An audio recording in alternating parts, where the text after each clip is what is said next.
కార్యక్రమాన్ని ప్రారంభించే ముందుగా గురువు గారికి వందనాలు తెలియచేసుకుంటూ ఈరోజు ఈ జూమ్ సెక్షన్లో పాల్గొన్న వాళ్ళందరికీ కూడా ధన్యవాదాలు. మరి మనం ఈరోజు ఇంకొన్ని విషయాలు తెలుసుకుందాం. మరి ప్రతిరోజు చక్కగా సాధనా జ్ఞానం చేస్తూ ఇంకా తెలుసుకుంటూ ఇంకా పూర్ణత్వం పొందడానికి అందరము ప్రయత్నిస్తాం. అందులో భాగంగా మరి ఒక్క మానవ జన్మకే అర్హత అయినటువంటి సాధన చేస్తూ జ్ఞానం పొందుతూ మరి ఇంకా జ్ఞానం మీద విశిష్టత ఏంటి అన్నది మనం ఈరోజు తెలుసుకుందాం. మరి పరిపూర్ణ మానవుడు ఏ విధంగా తయారవుతాడు, ఏ విధంగా ఆచరిస్తాడు, పరిపూర్ణ మానవుడి యొక్క మరి విధానం, జీవన విధానం ఎట్లా ఉంటుంది అన్నది మనము ఈరోజు తెలుసుకుంటాం. మరి మనందరికీ చాలా క్లాసుల్లో మనము చాలా దగ్గర నేర్చుకుంటున్న విషయం ఏంటంటే, ఈ సృష్టిలో ఆత్మ భూమి మీదకి వచ్చాక 84 లక్షల జీవరాశులుగా జన్మలు తీసుకుంటూ అందులో చిట్ట చివరిది మానవ జన్మ. ముందు జన్మలన్నీ భోగ జీవితం అయితే చిట్ట చివరి జన్మ యోగ జీవితం అని మనం తెలుసుకున్నాం. కానీ యోగం ఉంటే ప్రపంచకం వదలాలని కొందరు మరి అపోహ అనుకోవచ్చు, ఆ విధంగా చెప్తారు. కానీ ప్రాపంచిక జీవితము ఉండాలి, ఆధ్యాత్మిక జీవితము పెర్ఫెక్ట్గా సాగించాలి. ప్రాపంచిక జీవితంలో మనం పెర్ఫెక్ట్గా జీవించగలిగితేనే ఆధ్యాత్మిక జీవితంలో ఉన్నత స్థితికి చేరుకుంటాం. పక్కవాడిని ఉద్ధరించగలిగే అంతటి స్థాయి మరి వస్తుంది. ఆధ్యాత్మిక జీవితానికి నన్ను అడిగితే పునాదే ప్రాపంచిక జీవితం.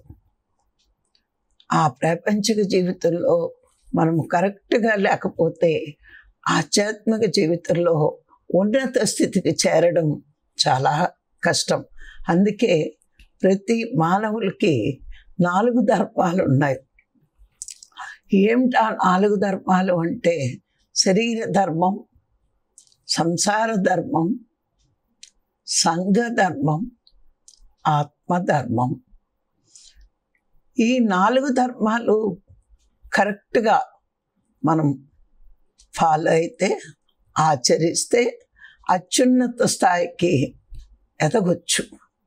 మరి ఆత్మధర్మం అంటుకుంటూ ఆత్మనే పట్టుకునే శరీరాన్ని నిర్లక్ష్యం చేస్తే, ఆత్మ తెచ్చుకున్నదే శరీరాన్ని సాధన కోసం. ఆ సాధన ఎంతోమంది చెయ్యక వేదనగా మిగిలిపోతారు. వాళ్ళ జీవితంలో వేదనే ఉంటుంది. ఎందుకు వేదన వస్తుందంటే, మనం గమనిస్తే వాళ్ళ జీవితంలో సాధన లేక. మరి అలాంటప్పుడు అలా ఆత్మ ఎన్నుకుని తెచ్చుకుని ఈ శరీరాన్ని ఈ భూమి మీద ఉండగానే చాలా జాగ్రత్తగా కాపాడుకుంటూ ఉండాలి. మరి జాగ్రత్తగా కాపాడుకోవడము అంటే పైనుంచి మేకప్లు వేయడం కాదు.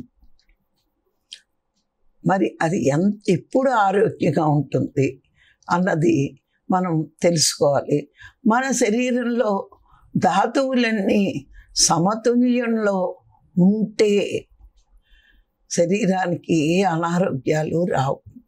అంటే మన శరీరానికి ఏ రకమైన ఆహారం ఇవ్వాలి అన్నది మొట్టమొదట మనం తెలుసుకోవాల్సిన విషయం. మరి మన శరీరం నిర్మితం, ఎంతోమంది మహాత్ములు చెప్తున్నారు, మానవ శరీరం శాకాహార నిర్మితమే కానీ మాంసాహార నిర్మితం కాదు. ఎన్నో ఉదాహరణ ద్వారా మనం ఇదివరకు తెలుసుకున్నాం. మన ప్రేగులు పొడవుగా ఉంటాయి, మరి మాంసాహారం జంతువుల యొక్క ప్రేగులు పొట్టిగా ఉంటాయి. తినే ఆహారం వాటికి కరుగుతుంది. పచ్చి మాంసం తిన్నా, మనం ఎంత ఉడకబెట్టుకుని ఎన్ని చేసి తిన్నా మనకి అరుగుదల తక్కువ ఉంటుంది అని ఎన్నో రకాలుగా సైంటిస్టులు కానీ మహాత్ములు కానీ మనకి చెప్పడం జరిగింది. మరి శరీరం అనారోగ్యం పాలు ఎందుకు అవుతుంది అంటే, దానికి పాపకర్మలు అని చెప్పుకుంటాం. పాపం గతంలో చేసి వచ్చిన వర్తమానంలో ఈ శరీరాన్ని మనం జాగ్రత్తగా అద్భుతంగా ఆరోగ్యంగా ఉంచుకోవాలి అంటే ఫస్ట్ చేయాల్సింది శాకాహారమే ఈ శరీరానికి మనం ఇవ్వాలి. మనం ఇదివరకు ఎప్పుడో చెప్పుకున్నాం, గర్భోపనిషత్తులో ఉన్న విషయం ఏమిటంటే మనం తినిన ఆహారం రక్తము, మాంసము, ఎముక, మజ్జ, మేధస్సు ఇవన్నీ మనం తీసుకునే ఆహారాన్ని బట్టే తయారవుతాయి. మనం చాలా క్లాసుల్లో ఆ విషయాన్ని చర్చించుకున్నాం, మళ్ళీ ఇప్పుడు అది అవసరం లేదు. మరి ఇలా మనం తీసుకునే ఆహారం ఎంత జాగ్రత్తగా తీసుకోవాలో అన్నది అవన్నీ నేర్చుకున్నప్పుడు మనకు తెలుస్తుంది. నువ్వు కలుషితమైన ఆహారం, పాపహారం, హింసతో కూడిన ఆహారం, ఇటువంటి ఆహారాలు తీసుకుంటే మరి కలుషితమైన ఆహారం వల్ల, పాపహారం వల్ల మనం తీసుకున్న ఆహారం మొట్టమొదటిగా మారేది రక్తమే. అంటే మన శరీరంలో ఇంకా దోషపూరితమైన రక్తమే ఉంటుంది, అణువు దోషపూరితమైపోతుంది. మరి ఆహారాన్ని బట్టే మనసు అని చాందోపనిషత్తు చెప్పినప్పుడు మనం అది నేర్చుకున్నాం. సరి అయిన ఆహార విధానాన్ని బట్టి సరి అయిన మనసు, సరి అయిన మనసుని బట్టి సరి అయిన ప్రవర్తన ఉంటుంది అని ఆ విషయము తెలుసుకుని మరి పత్రిగారు ఇవన్నీ ఎంతో రీసెర్చ్ చేసి మరి మానవుడు పతనం అవ్వడానికి కారణం ఆహారమే. అంటే ఆ మానవుడికి అనారోగ్యాలకు కారణము ఆహారమే. సరి అయిన మనస్సు లేక సరి అయిన జీవన విధానం లేకపోవడానికి కారణం ఆహారమే. మనసును బట్టే ప్రవర్తన ఉంటుంది. అందుకనే ఏ ఆహారం శరీరానికి మనస్సుకు చెడ్డ తెస్తుందో ఆ ఆహారాన్ని పత్రిగారు మొట్టమొదట మన చేత మానిపించాల్సి వచ్చింది. మానిపించారు కూడా, దాంట్లో చాలా విజయం సాధించారు ఆయన. అందుకే శరీరం ఈరోజు ఆరోగ్యంగా ఉండాలి. ఎందుకు ఉండాలి? 100 ఏళ్ళు బతకడానికి కాదు, 100 జన్మల కర్మలను దగ్ధం చేసుకోవడానికి కావలసిన సాధన, కావలసిన జ్ఞానం పొందాలి అంటే ఫస్ట్ మనం ఆహార నియమం పాటించాలి. సరి అయిన ఆహారం శరీరానికి ఇవ్వడమే మానవుడి యొక్క ధర్మం. అదే శరీర ధర్మం. ఎప్పుడైతే సరి అయిన ఆహారం ఇస్తామో మనకి చక్కని ఆరోగ్యం ఉంటుంది. కొన్ని గత జన్మ కర్మల వల్ల మన అనారోగ్యం వచ్చినా, ప్రారంభంలో మనం తెచ్చుకున్నా, మనం చేసే సాధనల వల్ల అవన్నీ కూడా ఓర్చుకుంటూ ఎక్కువ రోజులు అనుభవించకుండా చాలా తక్కువ రోజులు అనుభవించవచ్చు. గమనించండి, ఒక రోగం వస్తే డాక్టరు మందుతో పాటు పథ్యం కూడా చేయిస్తాడు. అంటే ఏంటి? మందు పని చేయాలి అంటే పథ్యం ఉండాలి. అలాగే మనం శరీరాన్ని జాగ్రత్తగా కాపాడుకున్నప్పుడు మరి సరి అయిన ఆహారం ఇచ్చి వైద్యానికి వెళ్తే చాలా తొందరగా మరి క్యూర్ అవ్వడానికి కారణమవుతుంది. అందుకే శరీరానికి ఆరోగ్యం ముఖ్యం. ఆరోగ్యం ఉంటేనే ఆసన సిద్ధి, ఆసన సిద్ధి కుదిరితేనే సాధన, సాధన కుదిరితేనే జ్ఞానం. ఇవన్నీ మనం గుర్తుకు పెట్టుకోవాల్సిన విషయాలు. ఎన్నో విధాలుగా పత్రిగారు, రాఘరావు గారు ఇంచుమించుగా ఆహారం మీద చాలా క్లాసులు వాళ్ళు మనకి చెప్పడం జరిగింది. అందుకే శరీర ధర్మం అంటే ఏంటి అంటే మరి కాస్మిక్ ఎనర్జీతో ఎదిగే, పెరిగే మరి శాకాహారం, కూరగాయలు చూడండి, సూర్యకిరణాలతో పెరుగుతాయి, అవి సూర్యరశ్మితో పెరుగుతాయి. మరి అలాంటి అద్భుతమైన శాకాహారం తీసుకుంటూ శరీరాన్ని అనారోగ్యం పాలు కాకుండా ఆరోగ్యవంతంగా ఉంచుకోవడానికి మనం ప్రయత్నించాలి. ప్రయత్నించడం కాదు, అలాగే జీవించాలి. అప్పుడు శరీరం చక్కటి ఆరోగ్యం ఉంటుంది. మరి వస్తున్నాయండి శాకాహారులకు కూడా రోగాలు అంటే మరి కొన్ని గత జన్మ వాసనలు ఉంటాయి. అలాంటి వాళ్ళు సాధన చేస్తే మరి అది కూడా చాలా తొందరగా క్యూర్ చేసుకుంటారు. సాధన అనేది డాక్టర్ ఇచ్చిన మందు లాంటిది. నువ్వు తీసుకునే శాకాహారం పచ్చడి లాంటిది. ఎప్పుడు మనం ఏం చేస్తామంటే మానవుల నైజం ఏంటంటే గురువు చెప్పిన పాజిటివ్ విషయాల కంట గురువు చెప్పని నెగిటివ్ విషయాల మీద దృష్టి పెట్టుకుని వాడికి రాలేదా, వీడికి రాలేదా, వాళ్ళ వయస్సాసు, వీళ్ళ బ్రాహ్మలు మరి శాకాహారమే కాదు తింటున్నారు, వాళ్ళకి ఎందుకు రోగాలు వస్తాయి అంటారు. వాళ్ళకి ఎందుకు వస్తున్నాయంటే గత జన్మలో ఈ జన్మలో అనుభవించాలని తెచ్చుకున్నా ఈ జన్మలో నువ్వు తినిన శాకాహారం, నువ్వు తినిన సాధన వల్ల మాత్రమే భవిష్యత్తు జన్మల్లో అద్భుత జీవితం ఉంటుంది. అందుకే ఈ శరీరాన్ని యోగ జీవితంలోకి మలుచుకోవాలి అంటే, శరీర ధర్మం పాటించాలి అంటే శరీరానికి శాకాహారం ఇచ్చి చక్కని సాధన కుదిరితే అది ఎప్పుడు అనారోగ్యం పాలు కాకుండా ఆరోగ్యవంతంగా ఉంటుంది. శరీరాన్ని ఆరోగ్యవంతంగా ఉంచుకునే బాధ్యత కూడా మనదే. అందుకే ఆరోగ్యంగా ఉంచుకోవాలంటే సాత్వికమైన ఆహారం తినాలి, అహింసతో కూడిన ఆహారం తినాలి, మరి ధర్మబద్ధమైన ఆహారం తీసుకోవాలి. గీతలో భగవానుడు చెప్పాడు, యుక్తాహార విహారస్య యుక్త చేష్టు కర్మసు అని. యుక్తమైన ఆహారం, ధర్మబద్ధమైన ఆహారం, అన్యాయార్జితం తీసుకోకూడదు అని చక్కగా గీతలో చెప్పడం జరిగింది. మితమైన ఆహారం, హితకరమైన ఆహారం అంటే శరీరానికి మితంగా తీసుకోవాలి, అది మనకి హితంగా ఉండాలి. హితం అంటే ఏంటి? ఇప్పుడు మనం ఈ మార్గంలోకి వచ్చినప్పుడు మన సాధనకి అనుకూలంగా ఉండే ఆహారమే మనకి హితకరమైన ఆహారం. మన శరీరానికి హాని చేసే ఆహారం మనకి చాలా చెడ్డ ఆహారం. అందుకే ప్రతి మానవుడి ప్రథమ కర్తవ్యం ఏంటంటే శరీరాన్ని చక్కగా చూసుకోవడమే. అదే ప్రథమ ధర్మం. ఈ శరీరాన్ని సాధనకి ఎంత చక్కగా ఉపయోగించగలుగుతామో అలా చక్కగా ఉపయోగించగలిగే అంతటి శరీరం ఆరోగ్యంగా ఉండాలి అంటే శాకాహారమే తీసుకోవడమే మన శరీర ధర్మం. ఇక 2 సంసార ధర్మం.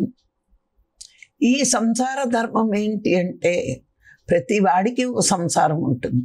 స్త్రీకి కానీ పురుషుడికి కానీ సంసారం లేకుండా వెళ్ళిపోవడం కాదు, అది ఉంటుంది. ఇప్పుడు మనందరినీ చూస్తే సాధన, మరి సంసారాన్ని కూడా చూసుకోవడం మన ధర్మమే.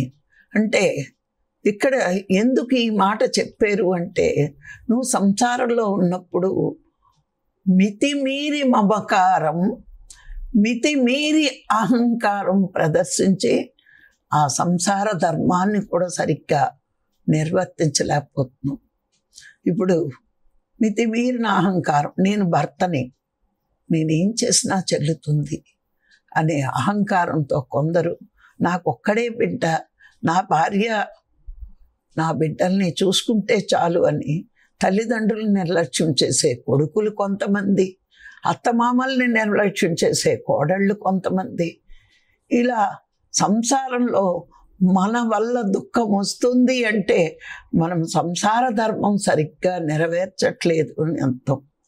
తల్లిదండ్రులను గౌరవించాలి, అలాగే నీ అత్తమామల్ని గౌరవించాలి, భార్యని గౌరవించాలి, భర్తని గౌరవించాలి. పిల్లల మీద వాత్సల్యం ఉండొచ్చు కానీ మమకారం ఉండకూడదు. నా బిడ్డే, నా బిడ్డే, నా బిడ్డే ఎంతవరకు ఉండాలో అంతవరకు. మన కర్తవ్యం ఎంతవరకు సంసారంలో.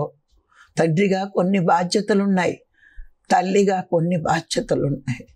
ఆ బాధ్యతలు నెరవేర్చుకోవాలి. కానీ మితిమీరిన మమకారంతో, మరి మితిమీరిన కోరికలతో దుఃఖాన్నే మనం తెచ్చుకుంటున్నాం. మరి ఈ విధంగా మరి మనం సంసారంలో ఉంటూ మన దృష్టి సంసారంలో ఉన్నా మరి గమనించండి, తామరాకు మీద నీటి బొట్టులా. అప్పుడే యోగ సాధనకి మనకు వీలవుతుంది. ఆ సంసార ధర్మాన్ని వదిలి పారిపోతానని కాదండి, సాధన చేసే వాళ్ళకి అది కూడా చింత ఉండకూడదు. ఆ చింత కూడా ఉండకూడదు. అంటే మనం సంసారంలో మన ధర్మాన్ని మనం పాటించాలి. ఇప్పుడు మనం సప్త ఋషుల్ని తీసుకుంటే అందరికీ సంసారాలు ఉన్నాయి, కానీ వాళ్ళు ఎప్పుడూ కూడా ఎంతవరకు అంతవరకే సాధనకి అనుకూలంగా ఉంచుకున్నారు. కానీ సాధన వదిలేటట్టుంటే ఈరోజు యుగాలు మారిన వాళ్ళ పేర్లు మనం తలుచుకునే వాళ్ళమే కాదు. ఎవరు పతివ్రతల పేర్లు తీసుకోండి, మహా ఋషుల పేర్లు తీసుకోండి, వాళ్ళు శరీర ధర్మం పాటించారు, సంసార ధర్మము పాటించారు, సంఘ ధర్మము పాటించారు. మరి సంసారంలో మితిమీరిన మహమ్మకారం, మితిమీరిన అహంకారమే సాధన కుదరనివ్వకుండా చేస్తుంది. అది వద్దు. మధ్య మార్గం, ఎంతవరకు మన పని అంతవరకే, బిడ్డల్ని పెంచడం వరకే. మరి మితిమీరిన మమకారం ఉండి వాళ్ళు దూరం వెళ్ళిపోయినప్పుడు దుఃఖపడితే సరి అయిన సాధన మనకి కుదరదు. ఈ సృష్టిలో అన్నీ సహజమే అనుకున్నప్పుడు నువ్వు మితిమీరి మమకారం పెట్టుకుని దుఃఖపడాల్సిన అవసరం లేదు. అందుకే పత్రిగారు వేసవెత్తు దుఃఖం ఉన్నా నీకు ఇంకా అజ్ఞానం పోనట్టే అని చెప్పడానికి కారణం అది. నీ దృష్టి ఇంకా సాధనలోకి వచ్చి కూడా నీ దృష్టి ఆత్మ మీద ఉండకుండా ప్రపంచక విషయాలలో తిరుగుతుంది అంటే అప్పుడే నీకు దుఃఖం వస్తుంది. ఆత్మ పైన దృష్టి పెట్టేవాడికి ఎప్పుడూ దుఃఖం ఉండదు. అలాంటి వాళ్ళు ఏమనుకుంటారు అంటే ఈ సృష్టిలో జరుగుతున్నవన్నీ జరుగుతూనే ఉంటాయి, అది సహజంగా జరుగుతున్నాయి, కానీ నేనే దానికి పేర్లు పెట్టి ఇది మంచిది ఇది చెడ్డది అని పేర్లు పెట్టి దాన్ని అలా స్వీకరిస్తున్నాను. కాబట్టే నాకు కొద్దిసేపు సంతోషం, కొద్దిసేపు దుఃఖం వస్తోంది. సృష్టిలో జరిగే వాటిని నేను ఆపలేను కాబట్టి అన్నిటినీ సాక్షిగా గమనిస్తూ నా ధర్మాన్ని నేను నిర్వర్తిస్తూ, అంటే శరీర ధర్మాన్ని కానీ సంసార ధర్మాన్ని కానీ నేను నిర్వర్తిస్తూ నా లక్ష్యం నా గమ్యం ఆత్మే అనుకున్నట్టు జీవించగలగాలి. అంటే సాధన చేస్తున్నామని ఇవి వేటిని నిర్లక్ష్యం చెయ్యొద్దు అని మహాత్ములు మనకి బోధించడం జరిగింది. అంటే సంసారాన్ని కూడా నిర్లక్ష్యం చేయొద్దు, అక్కడ నీ పాత్ర ఎంతో ఆ పాత్రని పోషించు, మితిమీరి వద్దు, ఎంతో అంతే. మరి అలా ఉన్నప్పుడు మన సాధన చక్కగా కుదురుతుంది. అందుకే శరీర ధర్మంతో పాటు సంసార ధర్మం, ఇక సంఘ ధర్మం, ఇక మూడవది సంఘ ధర్మం. ఈ సంఘ ధర్మం ఏంటంటే నీకు ఈ సంఘంలో ఉన్నావు కాబట్టి ఆ సంఘంలో ఆ ధర్మం ఎలా ఉంటుంది అంటే, ఇప్పుడు నేను రోడ్డు మీద వెళ్తున్నాను, రూల్స్ పాటించను, నేను జ్ఞానిని అనుకోవడానికి లేదు. ఈ రోడ్డు మీద వెళ్ళడానికి కొన్ని ట్రాఫిక్ రూల్స్ ఉంటాయి. ఆ రూల్స్ని పాటిస్తే ప్రపంచంలో మనం సేఫ్గా ఉంటాం. కానీ అలా కాదు ఇలా, ఇలా కాదు అలా అని మనకు తెలుసున్న జ్ఞానం దాని మీద రుద్దకుండా అక్కడ ఏ ధర్మం పాటించాలి సంఘంలో అంటే, మొట్టమొదట ప్రతి వాళ్ళతోటి మిత్రత్వం. మనం అందరితోటి మిత్రత్వంగా ఉండకపోవడానికి కారణం మనలో ఎక్కడో చిన్న అహంకారం ఉంది. అహంకారం ఉంటేనే మనం మిత్రత్వాన్ని పాటించలేము. మనలో ఎక్కడైనా అహంకారం తగ్గితే అందరితోటి స్నేహం చేస్తాం, అందరినీ సేవాభావంతో చూస్తాం, ఎవరికి ఏది అవసరమైనా అక్కడ చెయ్యడానికి ఉంటాం. అందుకే సంఘంలో అందరితోటి మిత్రత్వంతో ఉండడమే నువ్వు సంఘంతో. అలా ఉన్నప్పుడే అవసరమైనప్పుడు పత్రిగారు చెప్పారు, నీ కింద వాడితో నీ తోటి వాళ్ళతో సేవ చేస్తూ నీ కింద వాళ్ళపైన దయ చూపిస్తూ కరుణ చూపిస్తూ ఉండడమే నీకు మిత్రత్వంలో పరాకాష్ఠకి వెళ్ళగలుగుతావు. ఇప్పుడు రాఘరావు గారిని చూసుకోండి, మరి ఆధ్యాత్మికతలో రానప్పుడు సేవాభావంలో ఉండేవారు. మరి ఆ సేవే ఈరోజు ఆధ్యాత్మికతలో అత్యున్నత స్థాయికి ఎదిగేలాగా చేయగలిగింది. మరి ఇంత ఖర్చు పెట్టారేమంటే అందరూ, నా సంసారమే కాదు అందరూ బాగుండాలి, అప్పుడు శరీరానికి మనసుకి సేవల ప్రపంచంలో ఆధ్యాత్మికంగా ఆధ్యాత్మికంగా వచ్చాక ఆత్మసేవలు చేస్తున్నారు ఆయన. మరి అక్కడ లేకపోతే, అక్కడ ఆ పునాది లేకపోతే, ఆ సేవాభావం లేకపోతే ఈరోజు ఈ స్థాయికి ఇక్కడికి వచ్చేవారే కాదు. అవి పునాదులు. అక్కడ పునాది గట్టిగా పడింది. ఎన్నో సంవత్సరాలు మరి హోమియోపతి హాస్పిటల్ అవనివ్వండి, ఇన్స్టిట్యూట్లు అవనివ్వండి, అలాగే దైవం పేరుతో భోజనాలు కానీ మరి ఎన్నో రకాలుగా ఆయన చేయిస్తూ ఉండేవారు. మరి ఈ రోజున అంతకంటే గొప్ప సేవ ఒకటి ఉంది. అప్పుడు అదే తెలుసు, ఆ సేవ చేశారు. మరి ఇప్పుడు అంతకంటే గొప్ప సేవ, ఎవరైతే ఈ సృష్టి అంతా పరమాత్మమయమే, ఈ సృష్టి అంతా ఆత్మమయమే, మరి పరమాత్మని ఎవరైతే పరమాత్మ వైపు తిరుగుతారో, అంటే ధ్యానంలోకి వస్తారో, వాళ్ళకి సేవ చేస్తే ఇంతకంటే ప్రపంచంలో అత్యున్నత సేవ లేదు అని తెలుసుకున్నాక ఆయన సేవలన్నీ మళ్ళా ఇటువైపుకి మళ్ళీ ఇచ్చారు. అంటే ఎప్పుడు కూడా, ఎప్పుడు ఏది అవసరమో బుద్ధుడు చెప్తాడు, నీ ముందున్న పని నీ కర్తవ్యం చెయ్యాలి, స్వీకరించాలి అని. అప్పుడు అది స్వీకరించారు, ఈ రోజున ఇది స్వీకరించారు. అందుకే ప్రపంచాన్ని నిర్లక్ష్యం చేయడం కాదు, నిర్లక్ష్యం చేసేవాడు ఈ స్థాయిలోకి రాలేరు. ఇప్పుడు గమనించండి, యోగులందరూ జ్ఞానం నేర్చుకున్నారు, ఆత్మదర్శనం పొందారు, అన్ని లోకాలకి కూడా యథేచ్ఛగా తిరగగలిగిన గొప్పవాళ్ళు ఉన్నారు. కానీ అందరూ మళ్ళా భూమి మీదకి వచ్చి అందరికీ జ్ఞానం పంచారు. పంచకపోతే ఈరోజు మనలాంటి వాళ్ళకి జ్ఞానం అందేది కాదు కదా. అందుకే ఇది కూడా ఒక రకం ప్రాపంచిక సేవే. ఆ ప్రాపంచికంలో నువ్వు మొత్రత్వంగా ఉన్నప్పుడు ప్రతి వాడికి బాగుపడాలి అనే కోరిక మనకు వస్తుంది. నువ్వు సంఘంలో ఉన్నావు, సంఘంలో ప్రతి వాళ్ళ గురించి నువ్వు మనం చెయ్యలేము, కానీ నీ చుట్టూరు ఉన్న వాళ్ళ కోసమైనా నువ్వు ఆలోచించి సేవాభావంతో ఉండాలి. అందుకే పరోపకారం ఇదం శరీరం అన్నారు.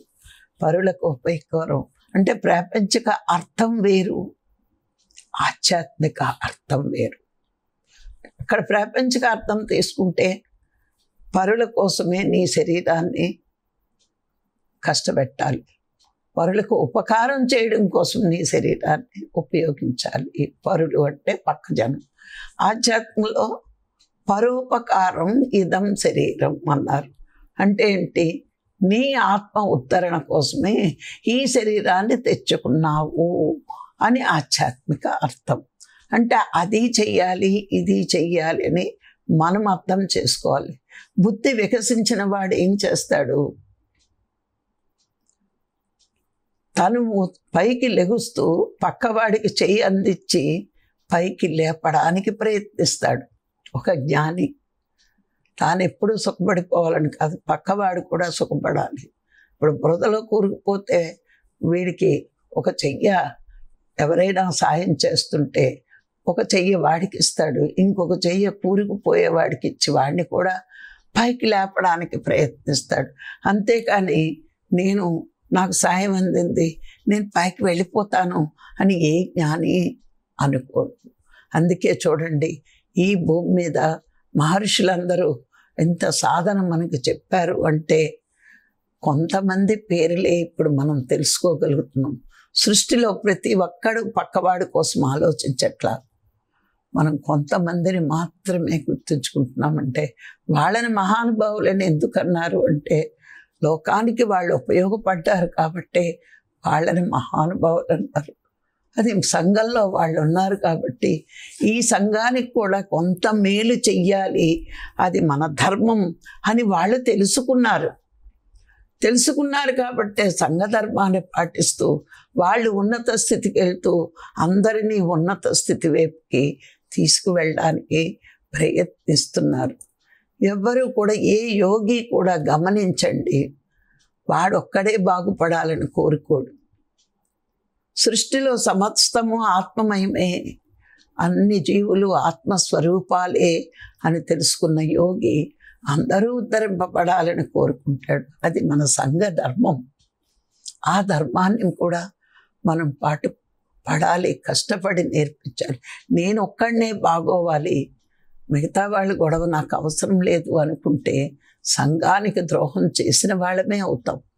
మరి నేను బాగుపడుతూ నాతోటి ఆత్మలన్నీ బాగుపడాలి అని మనం కోరుకుంటే సంఘ ధర్మాన్ని పాటించిన వాళ్ళని అవుతాం. మరి 4వది ఆత్మధర్మం. ఇక్కడ చాలా లోతుగా మనం వెళ్ళాలి. ఒకటి ఏంటంటే, మనం సాధన చేస్తాం, మనకి ఫస్ట్ ఇంకా ముందుకు వెళ్తే మనం ఏ జన్మలో చేసిన పుణ్యమో, ఏ జన్మలో చేసిన సత్కర్మల ఫలితమో, ఈ జన్మకి ఒక సద్గురువును పొంది సత్యాన్ని తెలుసుకునే మార్గంలోకి వచ్చాం. గురువు చెప్పింది నువ్వు శరీరం కాదు ఆత్మవి అన్నాడు. ఈ ఆత్మే సృష్టి అంతా ఉంది, అదే సత్యం అన్నాడు. అయితే ఈ సత్యాన్ని తెలుసుకోవాలి అంటే మానవుడికి కొన్ని ధర్మాలు ఉన్నాయి. శరీర ధర్మం, సంఘ ధర్మం, సంసార ధర్మం. ఈ ధర్మాలన్నీ పాటిస్తూ మరి ఆత్మధర్మం ఏంటో తెలుసుకుంటూ ముందుకు వెతకాలి. మరి ఆత్మధర్మం ఏంటి?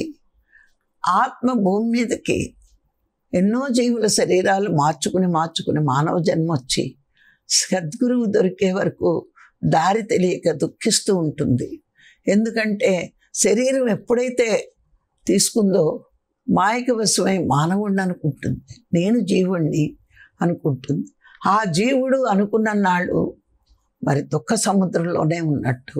గురువు వచ్చి చెప్తాడు, నువ్వు జీవుడివి కాదు, దేవుడివి, నువ్వు వెళ్ళాల్సిన మార్గం ఇది. నువ్వు దేవుడివి అని తెలుసుకోవాలి అంటే బయట వెతికితే శాంతి లేదు, శాంతి అంతా నీలోనే ఉంది. మరి దానికి సాధన ఒక్కటే మార్గం అని గురువు చెప్పాక, నేను వెతకాల్సిన చోట వెతకకుండా అక్కర్లేని చోట వెతికాను ఇన్ని జన్మలు, అందుకే నా జీవితంలో దుఃఖం ఉంది అని తెలుసుకుంటాడు. దీనికి ఒక చక్కని ఉదాహరణ చెప్తారు. ఏమిటంటే, ఒక అవ్వ, కొంతమంది వ్యక్తులు రోడ్డు మీద నడుస్తూ ఉంటారు. ఒక అవ్వ ఈదిలోకి వచ్చి ఏదో వెతుక్కుంటూ ఉందట. అంటే వాళ్ళు కూడా దేవుడి దగ్గరికి వచ్చి, ఏంటి అవ్వాయి వెతుకుతున్నావు అని. అంటే సూదిపోయింది ఎతుకుతున్నాను అని. అంటే సూదిపోయిందా? వెతికారు, వాళ్ళు వెతికారు, అవ్వ వెతికింది, దొరకట్లేదు. అప్పుడు అందులో ఒక తెలివైన వాడికి ఒక డౌట్ వచ్చింది. అవ్వ, సూది వెతుకుతున్నావు కదా, ఇంతకీ అది ఏ ప్లేస్లో జార విడిచావు, ఎక్కడ పడేసావు అని. ఇంట్లో పారేసాను అందట. ఇంట్లో పారేసాను అందట. మరి ఇంట్లో పారేస్తే ఈదిలో ఎందుకు వెతుకుతున్నావు అన్నాడట. అంటే ఇప్పుడు జనం అందరూ కూడా శాంతి లోన ఉంటే శాంతిని బయట వెతుకుతున్నారు కదా, దొరుకుతుందేమో. వాళ్ళకి శాంతి బయట దొరికితే నా సూది లోనపోయినా బయట దొరుకుతుందేమో అని వెతుకుతున్నాను అందట. చూడండి, అవ్వ మాటల్లో ఎంత కూడా అర్థం ఉందో. జనమంతా అంటే అవ్వకు సూదిపోయిందా, వీళ్ళు వెతికారా, అది కాదు. మనం తీసుకోవాల్సిన నీతి ఏంటి అంటే, లోన ఉన్న ఆనందం, లోన ఉన్న శాంతిని మర్చిపోయి తెలియక, తెలుసు అర్థం చేసుకోలేక బయట వెతికాం. కానీ ఉన్నదంతా లోనే ఉంది అని సద్గురు వచ్చాక తెలిసాక ఇక బయటికి వెతకడం మాని లోనే వెతకాలి. నువ్వు ఎప్పుడైతే అంతర్ముఖమయ్యావో, ఆనందంలోనే ఉందని తెలుసుకున్నావో, దానికోసం ప్రయత్నిస్తున్నావో, అప్పుడు నువ్వు ఆత్మధర్మం పాటించినట్టు. అంతేకాని మానవ జన్మ తీసుకుని కానాపేనా సోనా ఈ మూడే చేస్తాను, తింటాను, పడుకుంటాను, కంటాను, ఎంజాయ్ చేస్తాను అంటే జంతువుకి మనకి తేడా లేదు. మనని ద్విపాద పశువు అంటారు. పత్రికారు వచ్చే వరకు మన జీవితాలన్నీ అట్లాగే ఉన్నాయి. నా పిల్లలు, నా మనవలు, నా కొడుకులు, నా కూతుళ్ళు, నా బంధువులు, నా చుట్టాలు, మా కులపోళ్ళు అని ఇలాంటి బంధాల్లో ఇరుక్కుని బంధింపబడ్డాం. అప్పుడు గురువు వస్తాడు, బంధాలను పెంచుకుంటే బంధింపబడతావు. అవి ఎంతగా పెరుగుతున్నాయంటే మనిషిని ఊపిరి తీసుకోలేనంతగా ఉక్కిరి బిక్కిరైపోతున్నారు ప్రతి వాళ్ళు. ఎప్పుడైతే బంధాలను వదులుకుని భగవంతుణ్ణి కోరుకుంటావో, నువ్వు వదులుకోకల్లా, నువ్వు భగవంతుణ్ణి కోరుకుంటున్నావు అంటే అర్థం నువ్వు అంతర్ముఖం అవ్వడమే. నువ్వు ఆత్మని తెలుసున్నప్పుడు ఎలా ఆత్మనయ్యాను అని గురువు దారి చూపించినప్పుడు నువ్వు ఆ దారి గుండా నీ శ్వాస ప్రయాణం చేసినప్పుడు ఏమవుతుంది? నీకు బంధాలే అడ్డుగా ఉన్న ఈ బంధాలన్నీ ఒక్కొక్కటిగా విడిపోతూ ఉంటాయి. అంటే ఎలా ఉంటావు? పద్మపత్ర వివాంబస అంటే తామరాకు మీద నీటి బొట్టులా అందరితోటి ఉంటావు, అన్నిటితోటి ఉంటావు, కానీ నీ బంధం భగవంతుడితో అవుతుంది. ఆ విధంగా ప్రకృతి నీకు అనుకూలంగా నీ వాతావరణాన్ని, అవతల మనుషులు నిన్ను అర్థం చేసుకునే పరిస్థితుల్ని ప్రకృతి కనిపిస్తుంది. కానీ నిన్నెవ్వరూ ద్వేషించరు, నిన్నెవ్వరూ విమర్శించరు. ఒకవేళ ఒకప్పుడు విమర్శించినా తర్వాత నీ మార్గమే కరెక్టు అని అప్రిషియేట్ చేస్తారు. అంటే మొదట ఎప్పుడూ దోషణలు ఉంటాయి, కానీ భూషణలకు హుంగక పొంగక సమస్థితిలో స్వీకరిస్తూ సాక్షిగా గమనిస్తూ సాధన చేస్తే చిట్ట చివరికి మిగిలేది ఆనందమే. ఎందుకంటే ఎన్ని శరీరం గురించి కానీ, సంఘం గురించి కానీ, సంసారం గురించి కానీ అన్ని పాటించినా ఆత్మధర్మం పాటించకపోతే మానవుడి జీవితంలో దుఃఖం తప్పదు. శరీరాన్ని బాగా చూసుకుంటున్నాడు, సంఘంలో పేరు ప్రఖ్యాతులు, డబ్బు సంపాదిస్తున్నాడు, కుటుంబాన్ని బాగా చూసుకుంటున్నాడు, కానీ వాళ్ళ జీవితంలో కూడా దుఃఖం ఉంది. ఎందుకుంది? ఆత్మధర్మం పాటించక. ఎవరైతే ఆత్మధర్మాన్ని పాటిస్తూ ఉంటారో వాళ్ళు ఆ మూడింటిని కూడా చాలా ఎంజాయ్ చేస్తూ గడుపుతారు. ఆత్మధర్మం పాటించిన వాడు శరీరాన్ని బాగా చూసుకున్నా లాభం లేదు, సంసారాన్ని చూసుకున్నా బాగలేదు, సంఘంలో పేరు ప్రతిష్టలు డబ్బు ఉన్న దుఃఖం మాత్రం పోదు. ఆత్మధర్మాన్ని పాటించినప్పుడే, అంటే సాధన చేసి మనసును శుద్ధత్వంలో ఉంచుకుని బుద్ధిని వికసింప చేసుకుని జ్ఞానాన్ని పెంచుకుని అంతర్ప్రజ్ఞని బయటకి తీయగలిగితే అప్పుడు వాడు అందరిలోకి గొప్పవాడు అవుతాడు.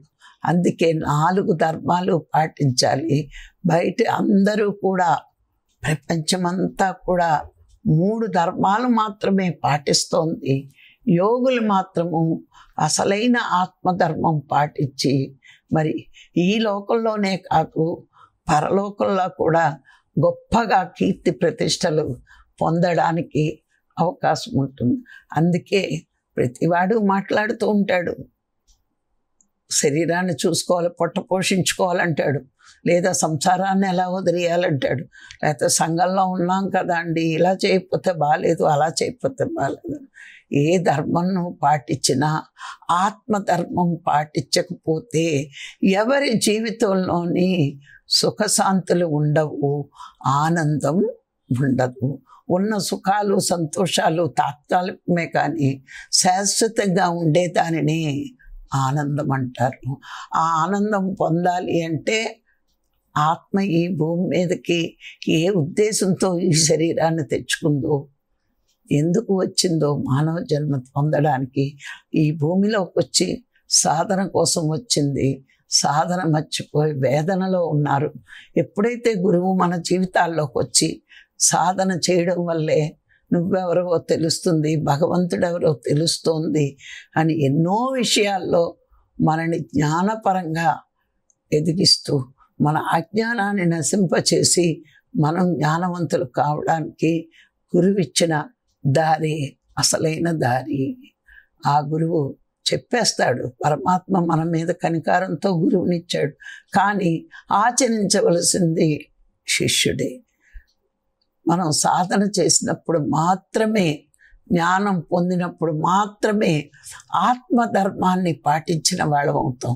అందుకే మానవ జన్మకు శరీర ధర్మం ఉంది, సంసార ధర్మం ఉంది, సంఘ ధర్మం ఉంది, ఆత్మధర్మం ఉంది.